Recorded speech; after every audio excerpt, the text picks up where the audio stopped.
Why did the mighty Roman Empire fall? It wasn't one single event, but a perfect storm of problems that brought this superpower to its knees. Let's break down the 5 major reasons. First up, political instability. Imagine having more than 20 emperors in just 50 years.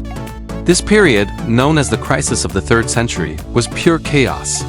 With constant civil wars and assassinations, there was no stable leadership. How can an empire thrive when its leaders are too busy fighting each other just to stay alive?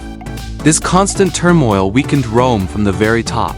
Next, let's talk money, or the lack of it. The empire was broke. Constant wars, an oversized government, and lavish spending drained the treasury. To cover the costs, emperors raised taxes to crushing levels, especially on farmers and the middle class. They also debased the currency, meaning coins had less precious metal, which led to rampant inflation. People lost faith in the economy, and trade ground to a halt. It was a classic economic death spiral. Third on our list is the military decline. The legendary Roman legions weren't what they used to be. It became harder to recruit Roman citizens, so the empire started relying heavily on barbarian mercenaries. The problem? These soldiers fought for money, not for Rome.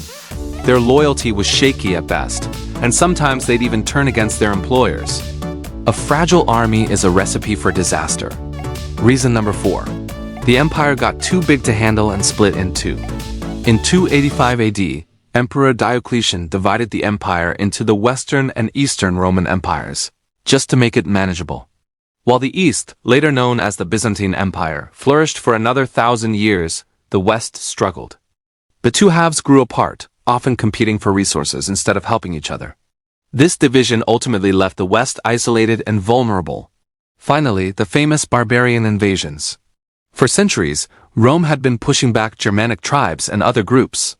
But by the 4th and 5th centuries, a weakened Rome couldn't hold them back anymore. Groups like the Goths, Vandals, and Huns poured across the borders, sacking cities, including Rome itself in 410 AD. This, combined with what some call a decay in Roman civic virtue and culture, was the final nail in the coffin for the Western Roman Empire. So there you have it, a combination of political chaos, economic collapse, military weakness, internal division, and external pressure. The fall of Rome is a powerful lesson from history that still resonates today. Thanks so much for watching. If you found this interesting, please hit that like button, subscribe, and ring the bell so you don't miss our next video.